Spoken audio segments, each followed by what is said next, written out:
Good afternoon.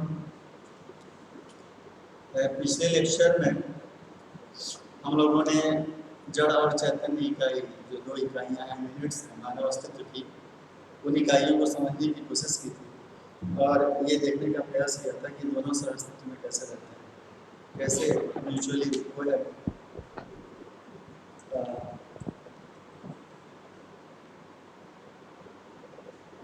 आवाज है। तो जो जड़ और चेतन दोनों इकाइयाँ हैं, ये कैसे अस्तित्व में रहती हैं, कैसे परस्पर इन दोनों के बीच में ट्रांजेक्शन कम्युनिकेशन इस्टेब्लिश होता है और ये दोनों कैसे काम करते हैं। और इसके पहले जो हमारी चर्चा थी वो उनकी ज़रूरतों पर चर्चा थी कि शरीर की ज़रूरतें और गतिविधियाँ क्या हैं और हमारा जो चैतन्य, हमारा जो आत्मा है, उसकी ज़रूरतें और गतिविधियाँ क्या हैं। तो इस पर बातचीत करते हुए मैंने आपको बताया था कि मतलब होता है ट्रांसियस इकाई और मैटेरियल इकाई। मैटेरियल इकाई के रूप में हमारी बॉडी और ट्रांसियस इकाई के रूप में हमारा सेल। ये हमारा सेल हो गया और ये हमारी बॉडी हो गई। इस तरीके से दोनों को एडजस्ट करते हैं। और जब हमने दोनों की आवश्यकताओं पर चर्चा किया था तो पता चला था कि जो ट्रांसियस इकाई है ये इनविजिबल यूनिट है, ये एक अदृश्य इकाई है। तो अदृश्य इकाई के रूप में इसकी जो आवश्यकताएं हैं, नीड भी है, वो भी अदृश्य इनविजिबल है। जैसे happiness, love, trust, respect, glory, care, ये हमारी जरूरतें हैं जो दिखती नहीं। ये आत्म की जरूरतें हैं, सेल्फ की जरूरतें हैं। और जो बॉडी की जरूरतें हैं, ये बॉडी की जरूरतें क्या है? तमाम फिजिकल फैसिलिटी, सुविधाएं और सारी सुविधाएं जो कि एक स्वयं में मटेरियल का हमारा शरीर। हाँ, तो हमने पिछले लेक्चर में आपको ये बताया था कि जो बॉडी है, इसकी जरूरतें भौतिक है और जो आत्मा है इसकी जरूरतें अभौतिक है। इसकी जरूरतें विजिबल है, इसकी जरूरतें इनविजिबल है। ठीक है, अगर टाइम की बात करें तो इसकी आवश्यकताएं कंटिन्यूअस निरंतर है। जैसे आप खुश रहना चाहते हैं तो क्या दुनिया में कोई ऐसा भी आदमी चाहता है कि आज खुश रहूँगा, दुखी रहूँगा, परसों अपमानित होकर जीऊँगा? ऐसा कोई नहीं चाहता। हर पल, every moment, every span of time we want to be happy. हर लम्हा हम खुश होकर जीना चाहते हैं अपनी जिंदगी। तो ये हमारी डिजायर है, हमारी आकांक्षा है, हमारी इच्छा है, खुशी। तो ये कंटिन्यूटी में इसकी मैंने बताया था आपको, इसकी जो कंटिन्यूटी में निरंतरता में, यहाँ निरंतरता की आवश्यकता है। और यहाँ हमने आपसे कहा था कि टेम्परेरी कोई आदमी लगातार भोजन नहीं कर सकता, इसकी आवश्यकता है टेम्परेरी। यहाँ तक कि सांसें भी अगर हम लेते हैं तो एक पल के लिए सांस लेना बंद कर देते हैं, सांसें रोक देते हैं। शरीर की कोई भी आवश्यकता निरंतर नहीं है। तो ये दोनों के बीच का अगर हम बात समय के परिप्रेक्ष्य में करें तो ये अंतर साफ साफ महसूस कर सकते हैं। और अगर हम बात क्वांटिटी की करें तो इसकी जो चीज आवश्यकता है क्वालिटेटिव है। हैप्पीनेस एक क्वालिटेटिव एट्रिब्यूट है, ट्रस्ट एक क्वालिटेटिव एट्रिब्यूट है। ये गुणात्मक है, ये दिखता नहीं है। इसकी जितनी जरूरतें मात्रात्मक है, भोजन मात्रात्मक है, कपड़ा मात्रात्मक है, सुविधाएं मात्रात्मक है। आप आराम से उनकी क्वांटिटी को मेजर कर सकते हैं। लेकिन क्या खुशियों को मेजर कर सकते हैं? किसी आदमी के किसी भी सब जब आप खुश होते हैं तो क्या कहते हैं? कहते हैं मुझे बहुत खुशी हुई। ये बहुत कितना होता है? एक बहुत किस तराजू से आप नापेंगे कि किसी की बहुत खुशी क्या है? आप कहते हैं मैं मुझे बहुत भरोसा करता हूँ। ये बहुत को कैसे नापेंगे? मैं तुम्हारी बहुत परवाह करता हूँ, केयर करता हूँ। ये एक माँ अपने बच्चे को बहुत केयर करती है। ये बहुत क्या होता है? मुझे तुमसे बहुत स्नेह है। ये बहुत कोई तो पैमाना होगा। तो इस नाते आप देखेंगे कि इसकी जो जरूरतें हैं उसको नापा नहीं जा सकता। प्रेम को नहीं नाप सकते, किसी के परिवार को नहीं नाप सकते, सम्मान को नहीं नाप सकते, भरोसे को नहीं नाप सकते। इनका कोई पैमाना नहीं है, ये मेजरेबल नहीं है। ये क्वांटिटी में, चूंकि क्वांटिटी में है नहीं तो ये मेजर नहीं की जा सकती। और ये चूंकि क्वांटिटी है तो क्वांटिटी की लिमिट होती है, तो इसकी सारी वस्तुएं लिमिटेड है। अगर फुलफिल करने की बात करें तो इसकी जो चैतन्य है, चैतन्य जो इकाई है, इसकी ये पूरा मतलब सही समझते हैं। क्योंकि अगर आपकी दो व्यक्तियों के बीच में जब रिश्ता टूटता है तो क्या होता है? आप कहते हैं मुझे तुम पे भरोसा नहीं रहा।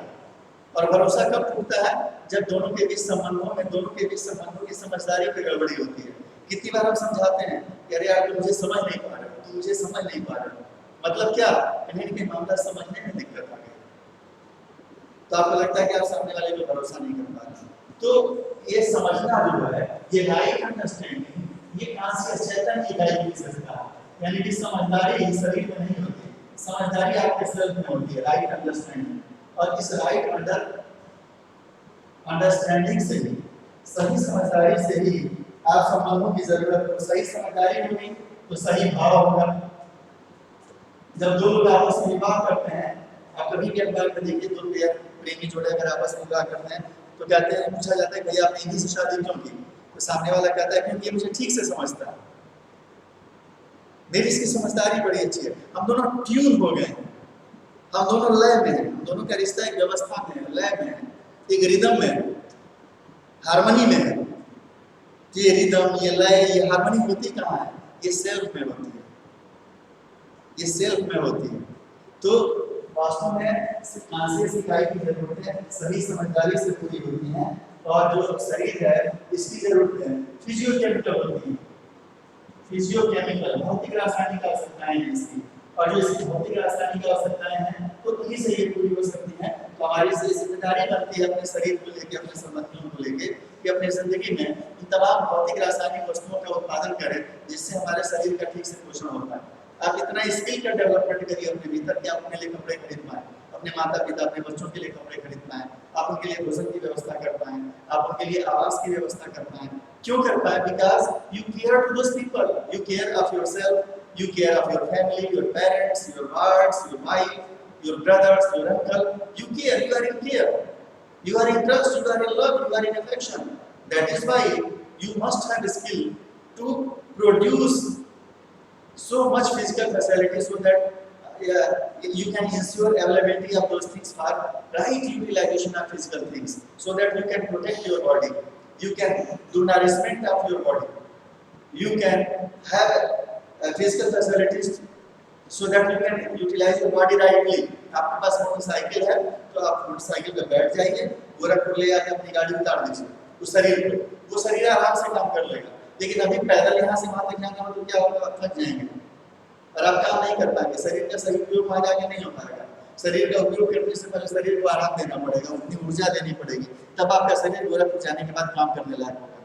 तो शरीर का सही उपयोग करने के लिए हम गाड़ियाँ खरीदते हैं, तो देख लें कि कौन सी गाड़ी खरीदेंगे तो इसका सही उपयोग कर पाएंगे। अब ऐसा गोरखपुर जाने के लिए आप 50,000 की भी गाड़ी ले सकते हैं और 50 लाख की भी गाड़ी ले सकते हैं, लेकिन काम तो उसका एक ही है कि आपके शरीर को लेगा और गोरखपुर जाकर उतार देगा। तो जब काम 50,000 से हो रहा है तो 50 लाख रुपया कहाँ खर्च करना है? आपको लगता है कि बारिश के मौसम में जाना है तो 5 लाख की कार ले लीजिए, कार 70 लाख की भी आती है, तो अगर 5 लाख की गाड़ी से काम चल जा रहा है तो 70 लाख रुपया क्यों बर्बाद करना है? तो ये चीजें हैं। अब आप लगते हैं हम करते क्या है, हम लाइफ में उसको अपने स्टैंडर्ड बना लेते हैं, एक बहुत झूठा सा स्टैंडर्ड बनाते हैं, और हमारा स्टैंडर्ड कब गिर जाता है, हम 70 लाख की गाड़ी लेके आए, पड़ोसी 75 लाख की लेके आ गया, उसी दिन हमारा स्टैंडर्ड डाउन हो गया अपने पड़ोसी से। हम 70 लाख रुपया खर्च करके भी खुश नहीं है, क्यों? क्योंकि पड़ोसी पे के पास 5 लाख रुपया अधिक की गाड़ी है। तो यानी कि आपका दुख भौतिक चीजों की उपलब्धता नहीं है, पड़ोसी की उपलब्धता है। ऐसे जीवन से क्या फायदा जो दूसरे के नियंत्रण में हो, आपकी खुशियां दूसरे के नियंत्रण में है, आपका दुख दूसरे के नियंत्रण में है। तो that is why we have to understand ourselves, अपने चेतन, अपनी इस मानसिक इकाई में समझदारी के भाव को करना है, अपने भौतिक जरूरतों को लेके और अपने आत्म की जरूरतों को लेके। नहीं तो वही होगा कि आप बहुत सारा भौतिक जरूरत इकट्ठा करने के लिए आप भागते रहोगे, तब तक पता चलेगा कि आपके परिवार में आपके बच्चे हैं, आपकी पत्नी है, उसको भौतिक जरूरत तो पूरा करना है, उसकी सिर्फ की जरूरत नहीं पूरा कर रहा है। पता चलता है कि बीमार है, पड़ोसी हालचाल पूछ रहा है, और आपके पास पत्नी हालचाल पूछने का टाइम नहीं है, लेकिन आपकी पत्नी आपके घर छोड़ के पड़ोसी के साथ चली जाएगी, क्योंकि बीमार होती है तो वो हालचाल पूछता है, वो उपलब्ध है। हॉस्पिटल जाना है तो वो हालचाल पूछता है। आपका बच्चा बीमार है तो आप अपने बच्चे के लिए उपलब्ध नहीं, उसका दोस्त उपलब्ध है तो अपने दोस्त के साथ चला जाएगा। आपके साथ क्यों रहेगा? आपको लगता है कि मैंने तुमको ये दिया, आपने जो भी दिया केवल उसकी शरीर की जरूरत है, और शरीर की जरूरतें सीमित है और मन की जरूरतें असीमित है। तो बताइए, सीमित वस्तु के पीछे कोई भागेगा या असीमित वस्तु के पीछे कोई भागेगा? अगर सही समझदारी ना हो तो जीवन कितना दुखी हो जाता है बहुत कुछ होने के बाद। घर भरा भरा है, संपन्न है पूरा, गाड़ी है, बंगला है, बढ़िया खाना है, अच्छे कपड़े हैं, इसके बाद भी लोग सुखी नहीं हैं, इसके बाद भी लोग आत्महत्या कर रहे हैं। देखिए सुशांत सिंह राजपूत के लिए या उनके दोस्तों के लिए या इनको छोड़ दीजिए, अगर इनकी हत्या भी हुई है, बहुत सारे लोग हैं सुसाइड कर लेते हैं। Such type of things happen in life. Depression में चले जाते हैं, एक्यूट डिप्रेशन में चले जाते हैं, अपने आप को मरने के लिए छोड़ देते हैं, या ईगो में चले जाते हैं, दूसरे को मार डालते हैं। तो ये समस्याएं आती हैं। तो इसलिए एक्टिविटी की बात करें तो मैंने आपसे कहा था कॉन्शियस इकाई में जो एक्टिविटी होती है थिंकिंग की, सोचने की, विचारने की, ये सब एक्टिविटी डिजायर थॉट एक्सपेक्टेशन, इच्छा विचार आशा हमेशा इस चैतन्य इकाई में इच्छा विचार आशा की प्रक्रिया चलती रहती है। और इसमें क्या है, इसमें ईटिंग बाकी इस तरह की प्रक्रियाएं चलती रहती हैं। रिस्पांस की बात करें तो इसमें नोइंग जानने की प्रक्रिया, एज्यूमिंग मानने की प्रक्रिया, रिकॉग्नाइजिंग नोइंग, एज्यूमिंग, रिकॉग्नाइजिंग और फुलफिलिंग ये प्रक्रिया चलती है। इसमें चैतन्य है। और इसमें दो प्रक्रिया, इसमें जानने मानने की प्रक्रिया शरीर में नहीं चलती। आप शरीर एक इकाई के रूप में एक क्लस्टर ऑफ सेल्स के रूप में शरीर क्या करता है, एक इकाई शरीर की एक इकाई दूसरी इकाई से संबंध को पहचानती और निर्वाह करती है। इसमें केवल दो प्रक्रियाएं चलती हैं, एक रिकॉग्नाइज करने की प्रक्रिया चलती है, रिकॉग्नाइज करने की प्रक्रिया, और जब पहचान लिया तो उस संबंध का फुलफिलिंग निर्वाह करने की प्रक्रिया। आपका शरीर भूख को पहचानता है, आपकी बॉडी भूख को पहचानती है, तो आप जैसे ही भोजन आएगा आपका हाथ उसको मुंह में ले आके डालेगा, आप खा लेंगे, और फिर क्या करेगा, बॉडी उसको पचाएगा, उसको डाइजेस्ट करेगा। वो जानता है कि वो कोई चीज़ उसके अंदर आ गई तो उसका करना क्या, उसमें से क्या क्या निकालना है, ये आपके शरीर को पता है। तो आपका जो शरीर है, ये जो भौतिक इकाई आपकी है, ये केवल पहचानने की और पूर्ति करने की बात को समझती है। लेकिन जो आपकी चैतन्य है, आपकी जो कॉन्शियस इकाई है, ये तो जानने का भी इसका लॉजिक है, तर्क है इसके पास, ये जानने का प्रयास करती है, चीज़ों पे एज्यूम करती है, धारणा करती है, उसको मानती है। तो जानना, मानना, पहचानना और निर्वाह करना। आप अगर हमसे मिलिए तो हम आपके बारे में जानने का प्रयास करते हैं, समझने का आपको प्रयास करते हैं, और समझने के बाद आपसे संबंध अपना देखते हैं, और जिस प्रकार का संबंध हम पहचान पाते हैं उसी तरह का निर्वाह करते हैं। ये मेरी माँ है, ये मेरी बहन है, ये मेरा भाई है, ये मेरा पड़ोसी है, ये मेरे मामा है। तो जानते हैं, मानते हैं, समझते हैं, और तब उस संबंध में किस तरीके से निर्वाह करना है, किस तरीके से भावों का आदान प्रदान करना है, फीलिंग्स को एक्सचेंज करना है, एक कॉन्शियस एक चैतन्य इकाई को दूसरी चैतन्य इकाई के साथ किस तरीके से भावनाओं का आदान प्रदान करना, फिर हम ये तय कर पाते हैं। तो ये प्रक्रिया चलती रहती है।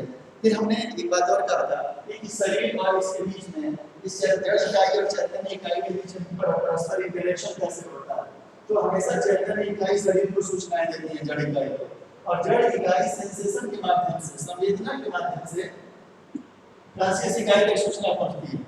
जैसे हमारी आंखें संवेदनशील हैं, आंखों में सांप का चित्र दिखा और हमारी बॉडी को तुरंत सूचना हो जाती है, सेंसेशन से पता चलता है कि जो सामने चीज उपलब्ध है, ये खतरनाक टाइप की चीज है।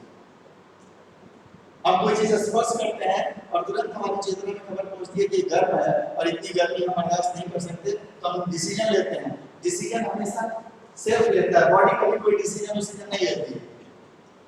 आपके डिसीजन को फॉलो आपका शरीर कर सकता है, शरीर कोई निर्णय नहीं लेता।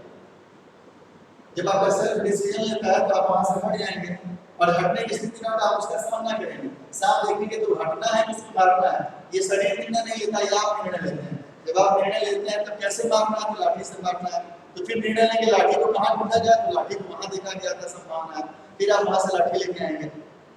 फिर सांप को आगे से मारे, पीछे से मारे, बीच में मारे, गर्दन पे मारे, कहाँ मारे, लगातार आप निर्णय लेने की प्रक्रिया से गुजरते हैं। ये सारी गतिविधियां, ये जानने, मानने, पहचानने, निर्वाह करने की प्रक्रिया आपके चैतन्य में चल रहा है, और वो सूचना के माध्यम से आपके शरीर से काम कर रहा है। और आपका शरीर संवेदना के माध्यम से लगातार अपने आपके कॉन्शियस इकाई को, आपके चैतन्य को सूचना दे रही है। तमाम सब 5 इंद्रियां आपके पास हैं, ये पांचों संवेदन इंद्रियां हैं, ये संवेदनाएं हैं, चाहे वो स्पर्श हो, चाहे वो सुन के, चाहे वो देख के, चाहे वो सुन के, चाहे वो टेस्ट करके। ये जो संवेदनशील इकाइयां हैं, ये संवेदनाएं भेजती हैं, और यही संवेदनाएं हमारे ज्ञान में कन्वर्ट होती हैं। यही संवेदनाएं हमको बाहर की दुनिया से जोड़ती हैं। कभी भी आप देखिए, अगर अंधा आदमी हो तो हमेशा अंधा आदमी दूसरे का हाथ पकड़ने की कोशिश करता है, वो स्पर्श करके इसकी संवेदना से सामने वाले को समझना चाहता है, या उसका कान बहुत तेज लगाता है, वो सुन के सामने वाले के बारे में समझना चाहता है, क्योंकि आंखों से देख नहीं सकता। बिना संवेदना के आप से संसार से नहीं जुड़ सकते, और उन्हीं संवेदनाओं के लिए आपके शरीर को जीवित रहना बहुत जरूरी है, क्योंकि आपकी जो चैतन्य इकाई है वो इसी शरीर में रहती है। इस शरीर का उपयोग करने के लिए जरूरी है कि आपका शरीर स्वस्थ रहे। कितनी बार जब आप बीमार हो जाते हैं तो दाल का टेस्ट, दाल में नमक नहीं पता चलता, नमक ज्यादा तो आपसे पूछा जाता है कि भाई दाल में नमक कैसा है, आप कहते हैं बहुत तेज है, बगल वाले से पूछा जाता है कैसा है, कहता है ठीक है, उसके बगल वाला ठीक कहता है ठीक है, जब सामने वाले को कहा जाता है इसका मतलब तुम्हारी तबीयत खराब है, तभी तुमको नमक तेज लग रही है। तो देखिए संवेदना से पता चल गया कि आपका स्वास्थ्य बढ़िया नहीं है। तो ये चीज है। तो इस तरीके से the transaction between the self and the body, the transaction between the self, conscious इकाई ये हमारा सेल्फ है और ये बॉडी, इन दोनों के बीच में ट्रांजैक्शन होता रहता है।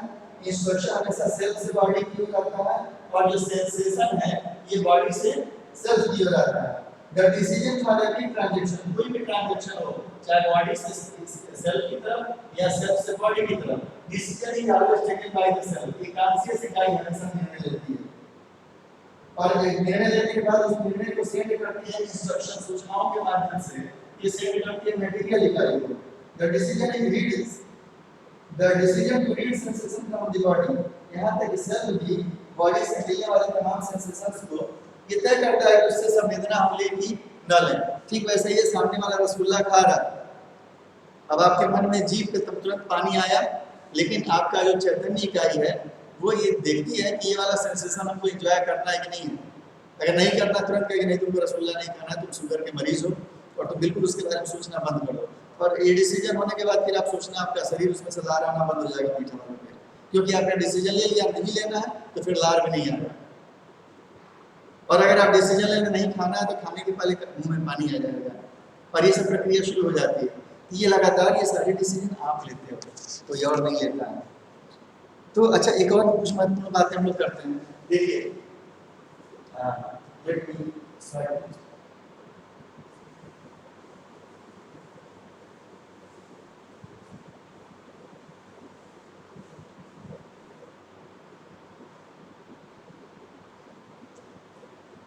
ये जो अब अपने अस्तित्व को हम कैसे समझें, how to understand our existence with our body, so that conscious इकाई में हमेशा इस बात का बोध होता है कि आई एम, अपने होने का बोध मैं हूँ।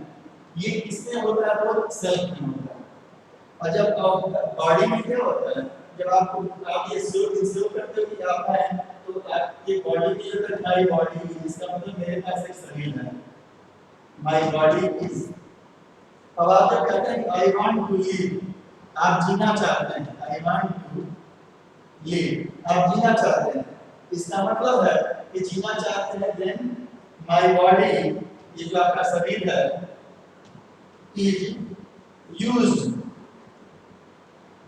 As an instrument.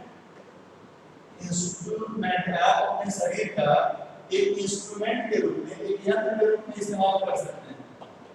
जब आप कहते हैं कि आप जीना चाहते हैं, इसका मतलब आप ये कह रहे हैं कि आपके पास ये क्षमता है कि आप अपने शरीर को एक यंत्र के रूप में उपयोग कर पाएंगे। आप देखिए कभी कोई पैरालाइज हो जाए, किसी का मुंह टेढ़ा हो जाए, किसी की आंख टेढ़ी हो जाए, होता है जब पैरालिसिस होता है, हाथ में पैरालिसिस हो जाए, पक्षाघात हो जाए, शरीर का एक हिस्सा ही काम न करे, तो आदमी क्या कहता है कि अरे जब शरीर का उपयोग ही नहीं कर पा रहे हैं, चलिए फिर नहीं पा रहे थे, जीने से अच्छा मर जाए। यानी कि मेरे जीने का मतलब क्या हुआ? मेरे जीने का मतलब यह है कि एक यंत्र के रूप में हम इस शरीर का उपयोग कर सकते हैं। हमारा शरीर हमारा यंत्र है, इंस्ट्रूमेंट हमारे लिए है, हम शरीर नहीं है, हम एक चैतन्य इकाई हैं। I am a conscious unit and I am utilizing this body for certain purpose. My body is only an instrument. मेरा शरीर केवल एक यंत्र है जिसका मैं अपनी आवश्यकताओं को पूरा करने के लिए, अपने सेल्फ की जरूरतों को पूरा करने के लिए मैं इस यंत्र का उपयोग करता हूँ। मुझे अपने मामा से मिलना है, अब मुझे अपने मामा से इच्छा है कि अपने मामा जी के पास जाऊं और फीलिंग्स, जो भाव है, प्रेम का भाव है, संबंध का भाव है, उसका आदान प्रदान करो। इसके लिए हम क्या करेंगे? इसके लिए अपने मामा जी तक जाके इंटरेक्ट करना पड़ेगा। तो इंटरेक्शन का क्या तरीका है? हम जाए आमने सामने उनसे मिले और मामा को बताएंगे आपसे मिलकर बड़ी खुशी हुई, आपकी मुझे याद आ रही थी। तो आप अपने बॉडी को कैरी करेंगे, कैरी करके मामा के घर ले जाएंगे, उनसे गले मिलेंगे, उनसे बातें करेंगे। इसी काम को आसान बना दिया फोन ने। भाई वहां भी जाते हैं तो आप संचार ही करते हैं इंद्रियों के माध्यम से। अब आपकी इंद्रिय क्या है? वॉयस। वॉयस को आप क्या करते हैं? ट्रांसमिट करते हैं, और वहां आपकी आवाज चली जाती है तो मामा ये समझ जाते हैं हाँ ये बात मेरा भांजा बोल रहा है, और आप बताते हैं मामा आपकी बहुत याद आ रही थी। तो फिजिकली प्रेजेंट तो नहीं है, फिर भी आपका काम चल जाता है। आपने बॉडी की जगह पे वॉयस को बिना बॉडी के उपयोग में ही आपने कैरी कर दिया। अब तक आवाज जा रही थी, अब चित्र भी चला जाता है, यानी कि आंखों से जो संवेदना है वो भी चली जाती है, तो वॉयस भी चली गई, चित्र। अब मजा कौन सा नहीं आ रहा है? जो छूने वाला मजा, छूने वाली इंद्रिय का आप प्रयोग नहीं कर पा रहे। टच, मामा को आप टच नहीं कर सकते टीवी पे या फोन पे, आप टच नहीं कर सकते, लेकिन आप सुन सकते हैं, आप देख सकते हैं। तो दो इंद्रियां हमारी, टेक्नोलॉजी ऐसी आ गई है कि दो इंद्रियों का उपयोग हम आराम से कर लेते हैं। तो अब अभी आप देखिए, जब आप कहते हैं कि I want to live that means you are saying that my body is used as an instrument. इसके बाद क्या होता है? चैतन्य इकाई में ये भावना आती है कि I want to live in continuous happiness. इसमें इच्छा होती है कि लिव इन कंटीन्यूअस हैप्पीनेस, मैं निरंतर सुख के साथ जीना चाहता हूं। कंटीन्यूअस हैप्पीनेस, सुख की निरंतरता की इच्छा होती है। इसमें कॉन्शियस इकाई में क्या होता है? सुख की निरंतरता की इच्छा होती है। आई एम, ये सेल्फ में फीलिंग होती है। मैं जीना चाहता हूँ, ये इसमें फीलिंग होती है। मैं सुख के साथ जीना चाहता हूँ, ये भी सेल्फ में फीलिंग होती है। ये सब डिसीजंस हैं जो सेल्फ ले रहा है। बॉडी के साथ क्या है? चैतन्य हमारे सेल्फ के साथ मेरा शरीर है, या शरीर मेरे साथ यंत्र के रूप में जुड़ा हुआ है, और इस यंत्र को बनाए रखने के लिए what we require physical facility, यानी भौतिक सुविधाएं, फिजिकल फैसिलिटी वी रिक्वायर इसके इस body for nurturing protecting and right utilization of the body, right utilization of the body। अपने शरीर का ठीक से उपयोग कर पाए हम, इसके लिए हमको कुछ भौतिक सुविधाएं चाहिए होती हैं, जहां एक तरफ इसकी आवश्यकता के रूप में सुख की निरंतरता, आई में सुख की निरंतरता की बात होती है, वहीं इसमें भौतिक सुविधाओं की बात होती है, फिजिकल फैसिलिटी की बात होती है। ठीक है?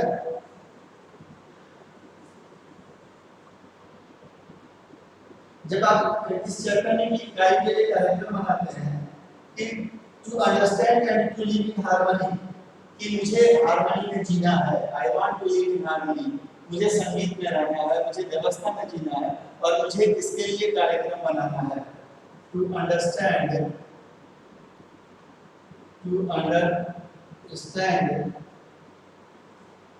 And to live in harmony at all levels. All levels का मतलब कहाँ? हार्मनी कहाँ? फ्रॉम सेल्फ, हमारे सेल्फ का हार्मनी टू इंटायर एग्जिस्टेंस, हम हमारे अलावा जो कुछ भी अस्तित्व में है इन सब के साथ व्यवस्था में जीना है, ऐसा निर्णय लेते हैं। ठीक? तो आप निर्णय लिया to understand and to live in harmony at all levels is my program. ऐसे आप योजना बनाते हैं, ऐसा आप कार्यक्रम बनाते हैं, इसलिए आप program of action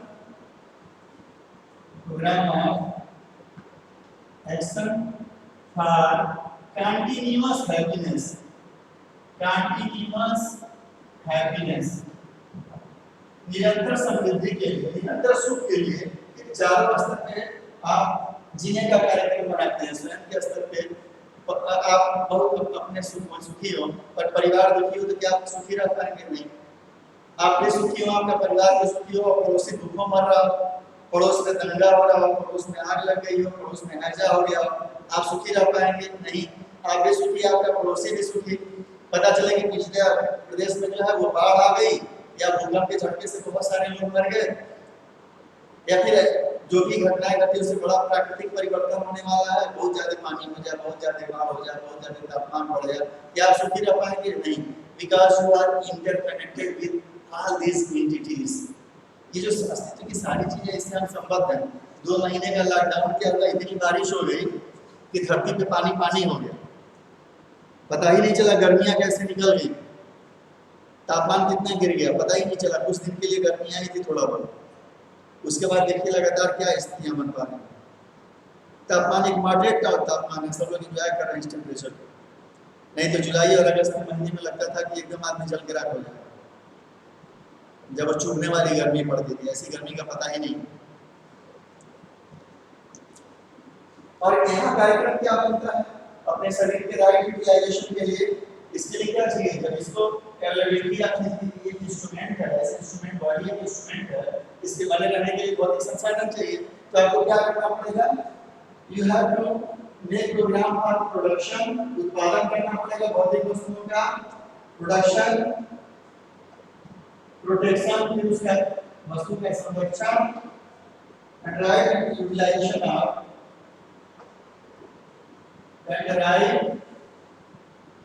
utilization of physical facility is a part of my program. Is a part of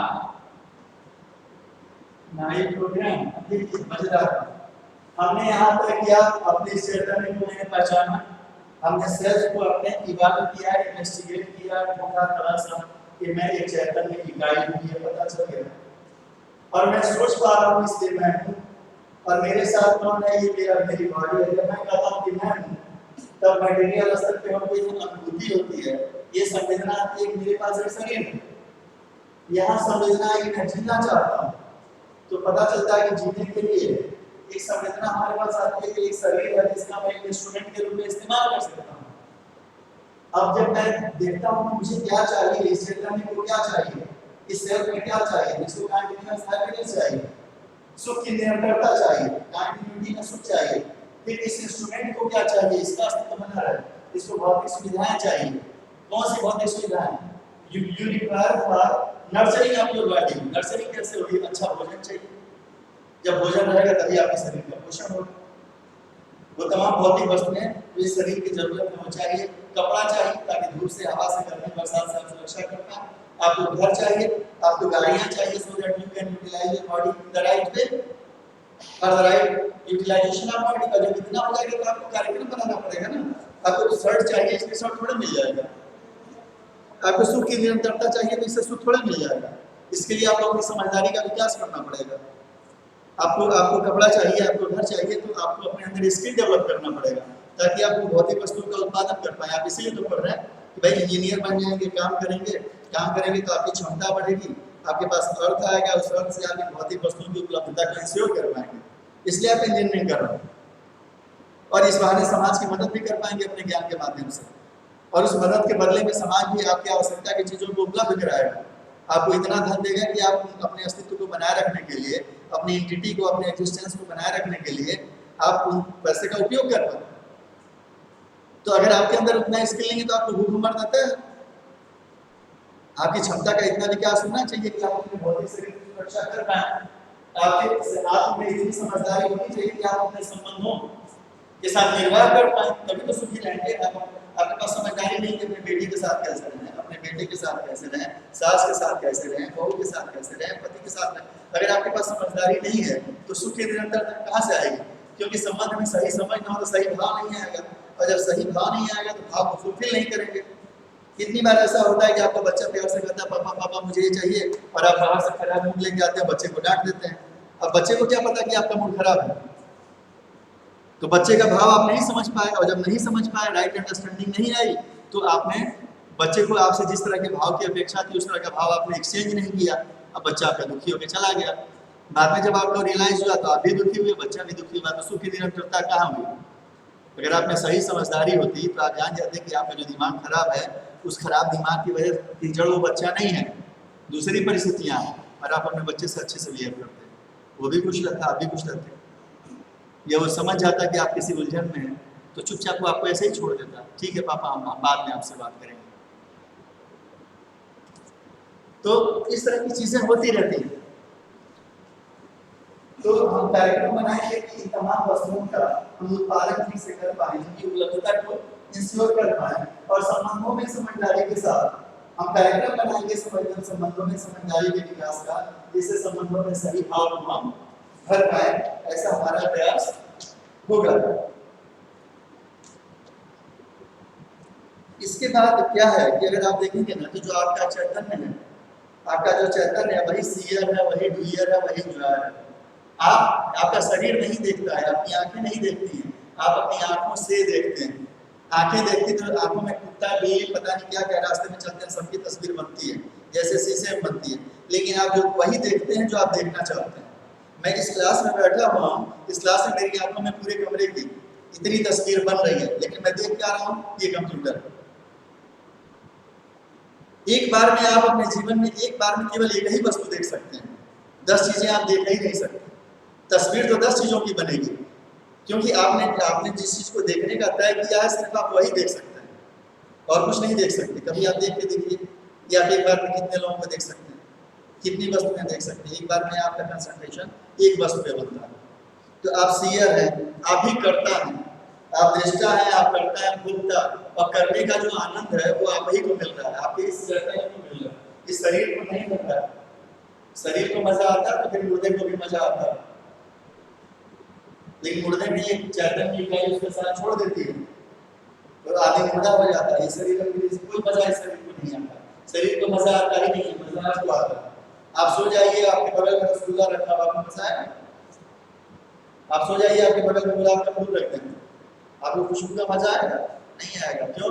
क्योंकि आपकी जो चैतन्य इकाई है वो चैतन्य इकाई सो रही है, वो उस सुगंध को लेने की स्थिति में नहीं है। तो और क्या है, और इन सब चीजों के लिए, देखने के लिए, काम करने के लिए, एंजॉय करने के लिए I use the body as an instrument. आप अपने इस चैतन्य इकाई की आवश्यकताओं को पूरा करने के लिए आपके शरीर का उपयोग करते हैं। आपके भाव, आप अपने बच्चे को देख के प्रेम के भाव से जुड़ना चाहते हैं, इस शरीर को अपने बच्चे तक कैरी करके ले जाते हैं, इन आंखों से देखते हैं और एंजॉय करते हैं, उससे बातचीत से बात करते हैं और एंजॉय करते हैं। तो you carry your body just for the sake of enjoyment of your self, your conscious unit. तो ये चीजें होती हैं। तो seer means the one that sees, understands. If you are given something in your hand and you conclude that it is a pen, it is not your eye that conclude this. आपकी आंखें नहीं तय करती हैं कि आपके हाथ में जो है वो पेन है। It is you that conclude this. ये आप हैं जो कहते हैं मेरे हाथ में जो है वो पेन है। आंखों के लिए तो एक वस्तु है, आपके लिए वो एक पेन है, आपने उसकी पहचान एक पेन के रूप में किया है। The self sees via the eyes. The eyes don't see themselves. Like that, all the five senses are just the instrument that enable the self to see something outside. ये हमारे जो सेल्फ है ये सेंसेस के माध्यम से बाहर की चीजों को देखता है। Just like you see outside, you can also see within. अब ये यहाँ महत्वपूर्ण बात है कि जैसे आप बाहर चीजों को देखते हैं ना, वैसे आप अपने भीतर भी पूरी दुनिया को देख सकते हैं, लेकिन उसके लिए आपको सेंसेस की आवश्यकता नहीं है। भीतर देखने के लिए सेंसेस की आवश्यकता नहीं है। जैसे आपको अपने क्रोध को देखना है तो उसके लिए सेंसेस की आवश्यकता नहीं है। आप अपने सेल्फ में झांक के अपनी मन स्थिति से अपने क्रोध का अनुमान लगा सकते हैं, प्रेम का अनुमान लगा सकते हैं, सम्मान का अनुमान लगा सकते हैं। इन चीजों के लिए सेंस ऑर्गन की जरूरत नहीं है। You can see that you are feeling happy, getting angry. आप ये देख सकते हैं, लेकिन इसके लिए सेंसेस की आवश्यकता नहीं है। Thus, the self sees or understand, sometimes with the help of the body, sometimes without the help of the body. The body is used as an instrument. 2 minutes. Doer means the one that does, who take decision to do. I am the one who decides. I decide what to do and what not to do. ये मैं हूँ जो निर्णय लेता हूँ क्या काम करना है क्या काम नहीं करना है। जैसे मैं था जो निर्णय लेता था मुझे देखना है कि नहीं देखना है, अंदर देखना है कि बाहर देखना है, मुझे अपने शरीर का उपयोग देखने के लिए करना है कि नहीं करना है, बाहर देखना है तो उपयोग करना है, नहीं अंदर देखना है तो उसकी कोई आवश्यकता नहीं है। तो आई मे और may not use the body to do. अब ये काम करने के लिए भी जैसे आपको चिंतन करना है तो शरीर की आवश्यकता नहीं है, चिंतन की प्रक्रिया सेल्फ में चलती है। तो what I think is my decision, I do that thinking within my self, there is no role of the body in this, if required the body is used to express my decision. अब आपके चिंतन में जो कुछ भी हो रहा है उसको जब एक्सप्रेस करना होता है आपको बॉडी की जरूरत पड़ेगी। जैसे आपके दिमाग में मन में फीलिंग आई प्रेम की, अब इस प्रेम को दूसरे को बताना है तो शरीर की जरूरत है कि मेरे मन में तुम्हारे लिए प्यार है, लेकिन प्यार है उसके लिए शरीर की जरूरत नहीं है, प्यार जताने के लिए शरीर की जरूरत है।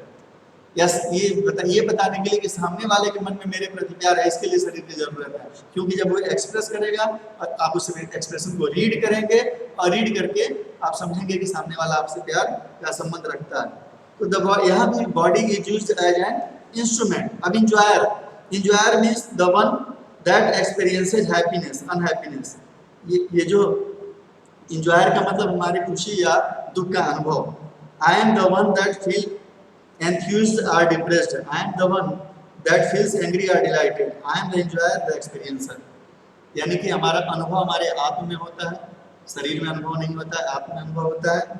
और इंजॉय आनंद भी हम ही लेते हैं, हमारा शरीर नहीं, हमारा आत्मा, हमारा सेल्फ, हमारी चैतन्य इकाई आनंद लेती है।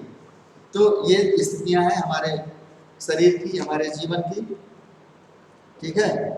तो द सेल्फ इस तरीके से ये स्पष्ट हो गया जो बात मैंने बहुत पहले कही थी इसके पहले वाले लेक्चर में, कि the self is central to human existence. जो हमारा आत्म है वो मानव जीवन में केंद्रीय है।